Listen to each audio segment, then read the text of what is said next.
Hello, my people. Welcome to a Wings of Fire theory video. I wanted to take a dip on how Animus magic genes work. Disclaimer before we start. 2ET Sutherland is the author of these books. This is just a theory. It may not actually be canon. I may not be a biologist, but I did my fair share of research. And this is a theory. All my information can be disputed in any form with valuable research. I will not take because I said so unless it's from 2E herself. Onward! First thing on the bucket list is Animus Magic Genetic. Yes, it is. How do we know this, you ask? Easy. Only the Royal Icewing and Seawing lines have Animus Magic. What I meant to say was, in the Seawing and Icewing tribes, only the royal lineage has Animus Magic. Majority of the tribes in Pyria have Animus Magic, except for like the Rain Wings and the Mud Wings. Also, Darkstalker said something along the lines of, Sonny, I'm your really great uncle because your father is an Animus. I didn't have any Dragonettes, so you must be one of Whiteout's descendants. That's what he said. Word for word. Exactly from the book. Don't look at it. Anyway, what kind of genetics are we talking about? For your information, there are two genetic forms. I wanted to talk about X-linked and autosomal. What's the difference? The difference between these two is X-link refers to the chromosome that determines your gender, while autosomal has to do with the remaining chromosomes. In humans, for example, we have 22 pairs of chromosomes that code for things like our body, and one pair that codes for things like gender. Two X's mean a female, while one X and one Y mean a male. Of course, we don't know the chromosome count of dragons, but that won't really matter. I hope. I'm going to look at mostly the Sea Wings and Ice Wings, as they have the largest amounts of Animus dragons that can be traced back genetically to the royal line. Okay, X-linked theory in progress. As a queen can give birth to an Animus without being one herself tells us that the gene is recessive. As the males aren't Animus either, they can't have the gene. What I mean by this is the males only have one X chromosome that's carrying the gene, so if he was carrying the gene, he would be an Animus. For the queen, I'll use X with a capital A and X with a lowercase a to represent her genotype. For the male, I'll use X with a capital A and Y. To see the possible offspring, I'm going to use a Punnett square, which is this thing. I'll put the queen's genotype on top and the male on the side. By filling out the Punnett square, you'd find the couple would only be able to produce one male Animus, one regular male, one regular female, and one female carrying the gene.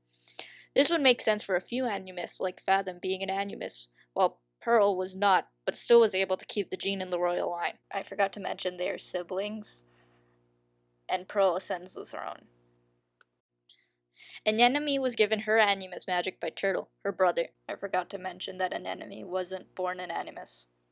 And Darkstalker being Animus, but not Whiteout, but she was able to pass on the gene. Whiteout and Darkstalkers are siblings, and Whiteout is a distant relative of Stonemover who was an Animus. But now for the contradictions. What about Diamond, Frostbite, Jeroboa, Jeroboa II, and Orca?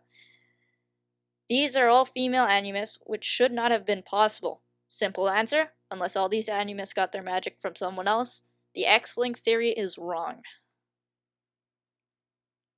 Next theory is autosomal. Like stated before, the gene is recessive, the queen carries one gene and the male does not. Now using capital A and lowercase a for the female, and capital A for the male, I'll make another Punnett squared. Wait, what? This theory doesn't work either. The couple would not be able to produce any dragonettes that are Animus. Unless, maybe the father is also an Animus carrier? That would not have been possible for X-linked, but could totally happen for autosomal. Aha! One Animus! That would make sense as Queen Coral had 36 kids and only 2 were Animus. But that would mean another family has the Animus gene, which was thought to be only in the royal family. And unless that family can only marry into the royal line, there are probably more Animus dragons out there that we don't know about. But that's if the Wings of Fire series even follows Earth rules, like Mendelian genetics. We wouldn't know because they're in the Middle Ages without technology, and we can't just get some sea wing blood here. New scenario, it could be that there is a disease in the royal family, or like a disorder, passed on to the offsprings that has a chance to mutate the genes that determines if they're Animus or not. So what do you think?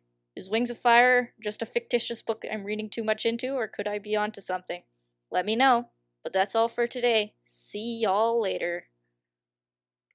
Animus. First thing on the bucket list. I'm recording. Close the door. First thing on the bucket list is Animus Magic. First thing, I can't do it now because you're watching. Get out! I'm using up so much space. Can you please leave? You're using space, do we not? Yeah. Sydney, you're using space! I know. Stop. No. I just want to see. First thing on the bucket. I want to talk about to Animus. As a queen can give birth to an Animus without being one herself. As a queen, for the queen, I'll use X with a by carrying all of these. This would make sense for a few Animus, like the couple would not be able to produce any. The couple would not be able to produce any dragonets that's. The couple would not be able to produce any dragonets that are Animus, unless the couple would not be able to produce any dragonets that are Animus. The couple would not be able to produce any dragonets that are Animus. Animus. The couple would not be an Animus character, which was thought to be Fiend. But that would mean another.